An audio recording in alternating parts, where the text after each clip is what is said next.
Take measures and ensure that people who may have been innocently caught up on the wrong side of things and those not implicated in crimes be released and charges against them withdrawn.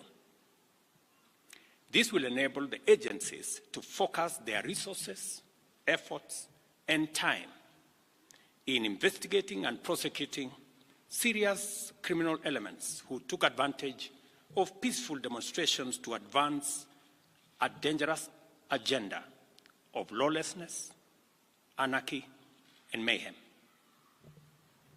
It is important that these suspects are brought to book and that they are prosecuted to the fullest extent of the law.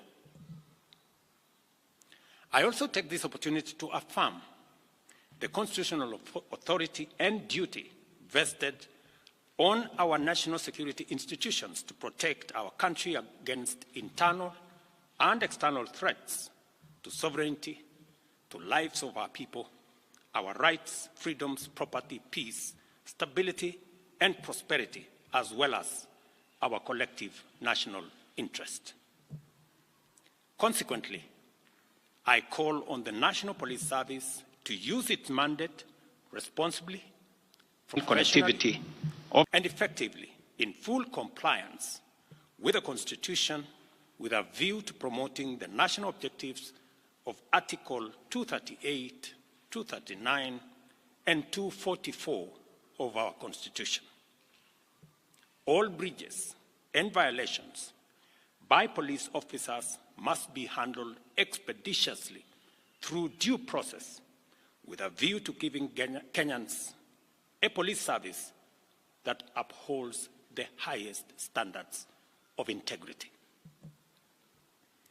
As citizens of this great nation, we all have a duty to balance our rights and responsibilities at all times so that the legitimate exercise of our rights and freedoms does not undermine our broader aspirations to remain a civilized, democratic, and peaceful country governed under the rule of law and institutions of governance for the benefit of all of us. Over the last 1 month, the livelihoods and property of many innocent people have also been destroyed, plunging them into destitution and jeopardizing the welfare of their dependents. The government of Kenya will equally take measures to support these Kenyans on the path to recovery of their businesses. I direct the relevant ministries to obtain, verify, and provide accurate data to facilitate appropriate government action within the next 30 days. I want to give the people of Kenya an assurance that our government listens to them and that for the last 1 month, I have led the government in engaging and listening to citizens from all walks of life as they express themselves in different forums and on various platforms. What has emerged as the foremost national concern requiring urgent and decisive action is the vexing matter of corruption and the non-negotiable desire for accountable leadership and integrity in governance. I have this to say to Kenyans. I have heard you, and I have heard you clearly. Consequently, the following measures shall be taken to accelerate progress to achieving the objectives stated by the people. Number one, I will be proposing amendments to the Evidence Act and the Criminal Procedure Code, among other necessary legislative amendments to all statutes relating to corruption, to expedite investigations and prosecution of corruption and economic crimes cases, and provide for their conclusion within 6 months. We shall also be proposing amendments to the Witness Protection Act to overhaul the statutory and institutional framework to protect and incentivize whistleblowers and enhance witness protection, making it easier and safer for citizens to come forward and report corruption as well as other criminal activities. Number 3, within 90 days, we shall propose amendments to the Public Finance Management Act and Public Procurement and Disposal Acts to overhaul the institutional and operational framework of public procurement, which has been identified as the epicenter of corruption, conflict of interest, and abuses of office in the public sector, with a view to deploying digital infrastructure within the next 6 months. The aim of this measure is to provide an open and transparent public procurement platform which gives open, real-time, and end-to-end public visibility of public procurement from advertisement to award of contract and to whom it is awarded and what amount the people of Kenya will pay. Number 4, I have engaged with the parliamentary leadership and asked Parliament to expeditiously pass the Conflict of Interest Bill with the explicit caveat that I shall veto any bill enacted if it does not establish the highest bar with respect to accountability, integrity, and anti-corruption. I will make full use of the power given to me under Article 115 of the Constitution to make sure that the bill meets the appropriate standards set out in the original bill. Number 5, while fully respecting the independence of the national justice, law, and order institutions, and pursuant to a commitment to consult and collaborate in leveraging their institutional capabilities in effective, expeditious, and conclusive investigations in respect of all active cases, it is essential for these institutions to provide a time frame to the people of Kenya, because that is what the people of Kenya want, within which proceedings shall be concluded, and the same timelines clearly communicated to the public. Number 6, about 400 billion shillings is spent on tax expenditure every year, especially on VAT refunds, a process that is largely opaque and with limited accountability. Within 90 days, I will be working with Parliament to provide a legislative and regulatory framework to make this process transparent, open, and accountable, with a view to reducing this huge public expenditure and direct savings from this exercise to the productive sectors of our economy.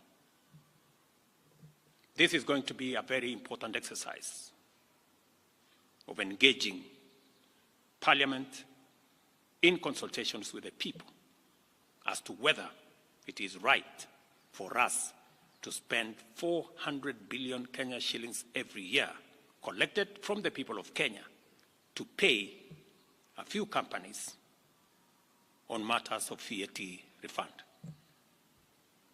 Number 7, the government will also work with Parliament to tighten legislation to reduce and eliminate imports of goods and products already manufactured in Kenya, so as to promote our value addition, our manufacturing, and industrialization program in our quest to create more jobs, create more opportunities, and create wealth in our nation.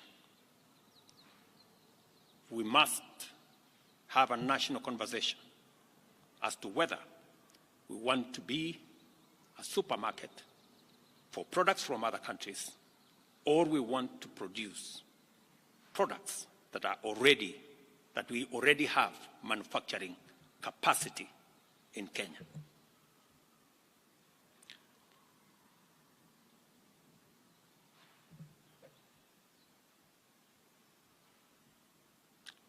In my last address to the nation, I undertook to consult a broad spectrum of stakeholders from all sectors, levels, and regions in order to constitute a broad-based government. In line with this undertaking, I will be forwarding additional names to Parliament for vetting prior to appointment based on the understanding of the Cabinet's essential role in driving the transformational agenda that makes Kenya a better, more just, and more prosperous nation for all of us. Once constituted, the new cabinet will steward our transformation agenda that is already in place in providing effective and efficient public services, expanding opportunities for employment and wealth creation, and creating a tide that lifts every boat. Our collective ambition is to turbocharge the performance of our economy to achieve our universal health coverage, which ensures that no one is left behind or impoverished on account of healthcare costs. Also offer an equitably funded education system which looks out for learners from vulnerable backgrounds and ensure that Kenyans from all walks of life live in safe and dignified housing through our affordable housing program. Additionally, our transformation agenda commits to provide reliable clean water, last-mile connectivity of electricity, and to secure more business opportunities for enterprises and employment opportunities for our young people, both here at home and abroad.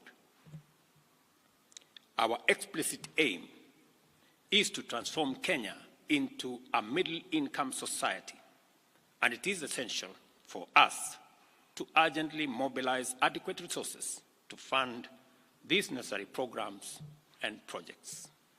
Consequently, after extensive consultations, I have nominated the following persons for consideration and approval by the National Assembly for appointment as Cabinet Secretaries.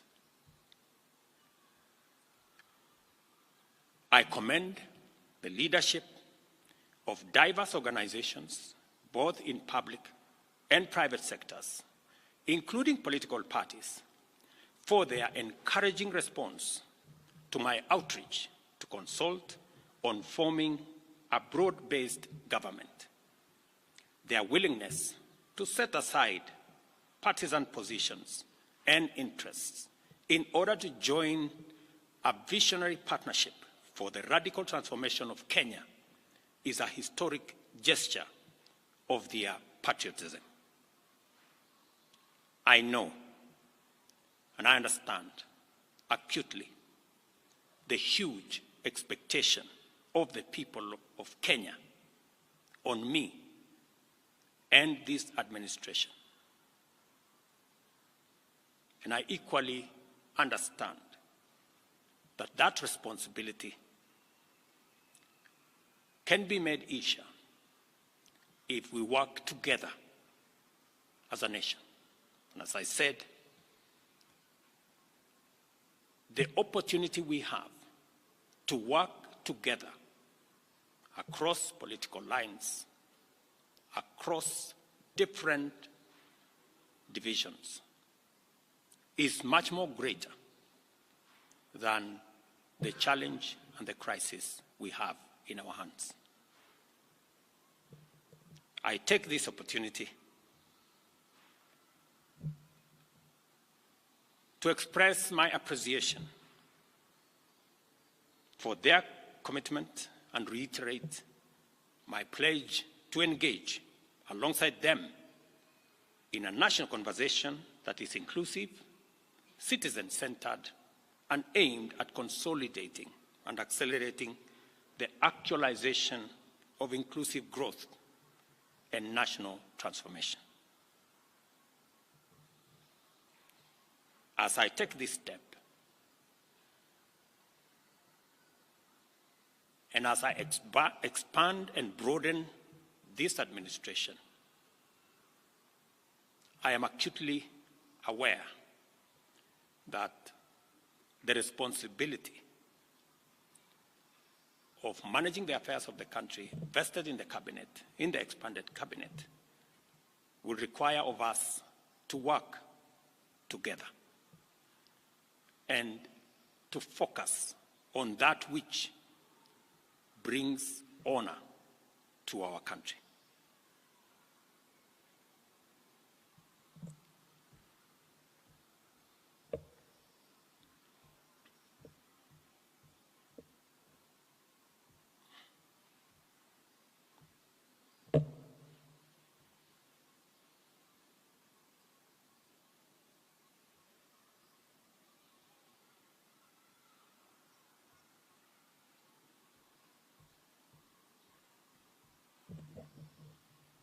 I will shortly give you the list of my nominees.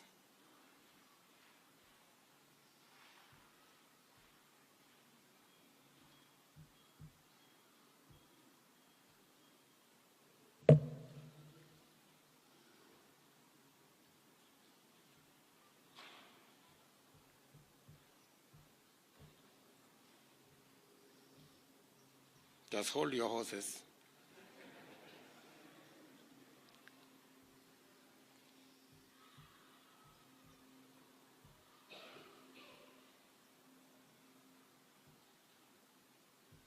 Just hold your horses. Great.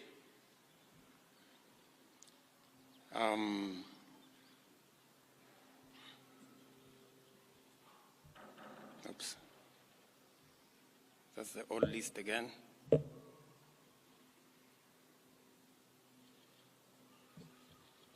Where did it disappear?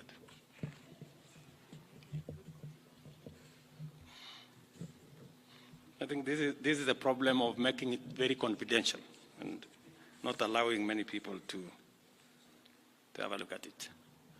As you're all aware, the list I sent to the National Assembly, I have since amended so that Roslinda Soipan-Tuya now goes to the Ministry of Defense. The Honorable Aden Bare-Duale moves to Environment, Climate Change, and Forestry.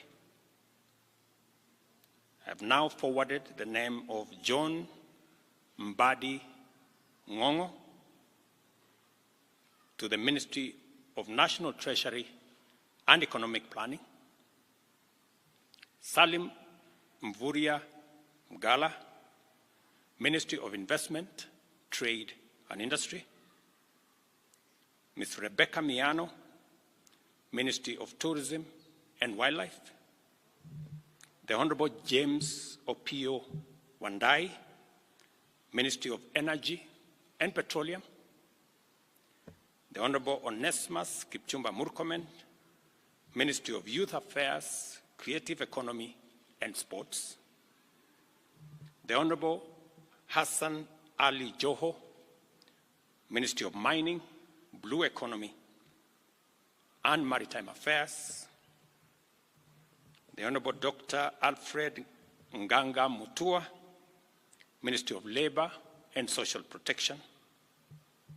The Honorable Wycliffe Ambetsa Oparanya, Ministry of Cooperatives and Micro, Small and Medium Enterprise Development. the Honorable Justin Bidan Njoka Muturi, Ministry of Public Service and Human Capital Development, Madam Stella Soy Langat, Ministry of Gender, Culture, Arts and Heritage. I am still working on the other pending nominees, and I will be announcing them shortly. Thank you very much. God bless you. God bless our great nation, Kenya. Asanteni sana.